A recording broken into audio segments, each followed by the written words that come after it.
Wife can not be denied maintenance on ground of having source of income. जी हाँ दोस्तों, wife को, पत्नी को आप इस ग्राउंड पे भरण पोषण देने से मैं मना नहीं कर सकते कि वाइफ हमारी जो पत्नी है वो कमाती है और अपने आप को मेंटेन कर सकती है। सुप्रीम कोर्ट का एक निर्णय आया है 2020 में, संजय दामोदर काले वर्सेस कल्याणी संजय काले। जी हाँ दोस्तों, मैं रिपीट करता हूं, संजय दामोदर काले वर्सेस कल्याणी संजय काले। ये अभी 26 मई को डिसाइड हुआ है दोस्तों। अब मैं आपको ये बताऊंगा, इस जजमेंट को डिटेल में चर्चा करते हुए सुप्रीम कोर्ट ने बहुत सारे पॉइंट्स को डिस्कस किया और बताया कि वाइफ को क्यों डिनाई नहीं कर सकते आप मेंटेनेंस देने से। दोस्तों, भरण पोषण में एक छोटी सी जानकारी देते हुए शुरू करना चाहता हूं आपके साथ, लेकिन उसके पहले दोस्तों, अगर आपने सब्सक्राइब नहीं किया है तो सब्सक्राइब कर लीजिए, बेल आइकन दबा दीजिए। नीचे डिस्क्रिप्शन में हमारे कॉन्टैक्ट डिटेल्स दिए हैं, ऊपर हमारे ऑफिस का नंबर दिया है, आप हमसे बात कर सकते हैं। चलिए दोस्तों, इस श्रृंखला को आगे बढ़ाते हुए हम आपको बताते हैं, आप वाइफ को मेंटेनेंस देने से मना नहीं कर सकते हैं अगर वो कमाती है तो भी। जी हाँ दोस्तों, सुप्रीम कोर्ट ने यह निर्णय पास किया और सुप्रीम कोर्ट ने यह चीज हमको बताई कि अगर वाइफ निराश्रित है, मतलब कहना चाहिए अगर हस्बैंड पे डिपेंड करती है और उसने शादी नहीं की है, तो पति का पूरा धर्म बनता है कि वह अपनी पत्नी को भरण पोषण मेंटेनेंस प्रोवाइड करे।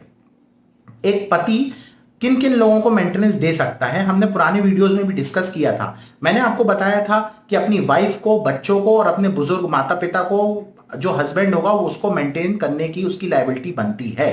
तो दोस्तों, मैं यही उसी चीज को आगे बढ़ाते हुए आपको बता रहा हूं कि अगर उसकी पत्नी निराश्रित है तो उसको मेंटेनेंस देना होगा।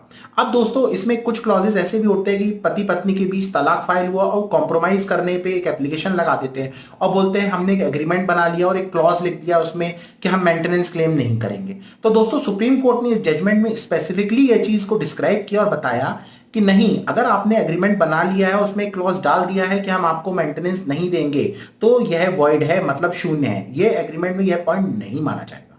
इसका कारण क्या है दोस्तों?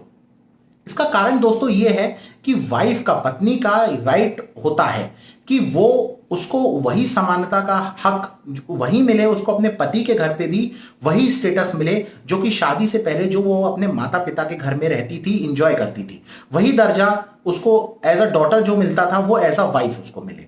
अब दोस्तों, इसके लिए वो मेंटेनेंस की एप्लीकेशन कोर्ट में प्रस्तुत कर सकती है।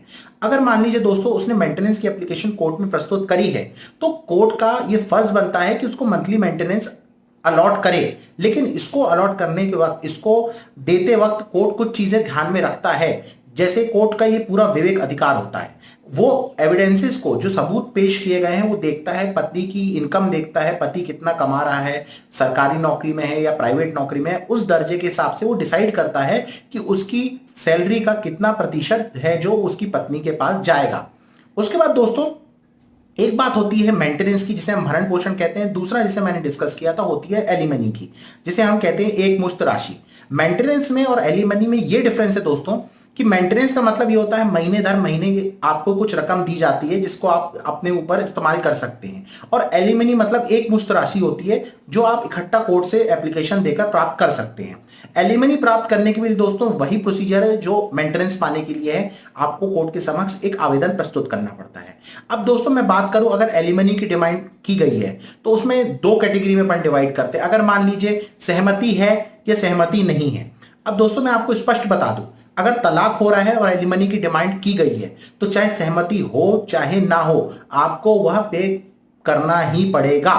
अब दोस्तों इसमें बात यह है कि अगर म्यूचुअल डाइवोर्स हो रहा है तो उसमें दोस्तों दोनों जन आपस में सहमति से ये एक रकम को डिसाइड कर लेते हैं, पति पत्नी, कि आप हमको इतना दे दीजिए, हम इससे संतुष्ट हैं, और कोर्ट उससे अगर संतुष्ट होता है तो वो डिक्री पारित कर देता है।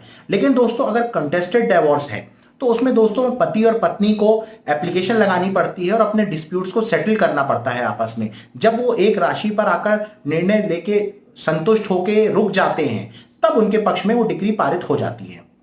अगर आप एक मुश्त राशि की डिमांड कर रहे हैं तो आप चेक के थ्रू या कैश के थ्रू भी पेमेंट कर सकते हैं। अगर चेक दे रहे हैं तो जी हाँ दोस्तों, पति के पास ये ऑप्शन रहता है कि वो कोर्ट से अपने लिए समय मांग ले और वो एक कोर्ट जो रहता है उसको संतोष होकर एक डेट दे देता है कि इस डेट पे, जब जैसे मैं उदाहरण देते हुए आपको समझाता हूं कि जैसे किसी कोर्ट ने मान लीजिए 10 लाख की एलिमनी को अवार्ड किया, तो चेक के माध्यम से उसने बोला कि पहली पेमेंट जो है मैं आपको 5 लाख की कर दूंगा, जो रिमेनिंग 5 लाख है उसके लिए समय दे दिया जाता है कि 2 महीने बाद मैं 5 लाख और दे दूंगा। तो कोर्ट के पास आप आवेदन लगा सकते हैं और उसमें समय ले सकते हैं। जी, मेंटेनेंस अगर आप क्लेम करते हैं, भरण पोषण जो मंथली मैंने आपको बताया माह दर माह, तो उसके लिए भी आपको एक अकाउंट नंबर देना पड़ता है और हर माह के कोर्ट डिसाइड करता है कि 5 तारीख तक, 10 तारीख तक, या जो भी कोर्ट को उचित लगता है कोर्ट बता देता है और उस माह तक आपको वो रकम आपके अकाउंट में आ जाती है। अगर इसको बीच कोई करता है, अगर कोर्ट निर्णय पारित करता है मान लीजिए भरण पोषण देने का या एलिमनी देने का, और कोर्ट वो ऑर्डर पास कर देता है और इसमें अगर मान लीजिए कोई डिफॉल्ट होता है या इसमें कुछ गड़बड़ी होती है पेमेंट करने में, तो जी हाँ, कोर्ट उसके लिए सजा भी दे सकता है। तो दोस्तों, आज की वीडियो में हमने आपसे बात करी, आपको जानकारी दी कि क्या पत्नी अगर मान लीजिए कमा रही है तो भी पति उसको मेंटेनेंस देने, भरण पोषण देने से मना नहीं कर सकता है। जी हाँ दोस्तों, यह प्रश्न का मेरे को लगता है मैंने आपको जवाब दे दिया है। और दोस्तों, डिस्क्रिप्शन में हमारे कमेंट्स, डिस्क्रिप्शन में जाके आप हमसे कांटेक्ट करिए, कमेंट बॉक्स में जाके कमेंट जरूर करिएगा कि आपको यह जानकारी कैसी लगी। आप हर बार की तरह आपका कीमती समय देने के लिए धन्यवाद दोस्तों। Thank you.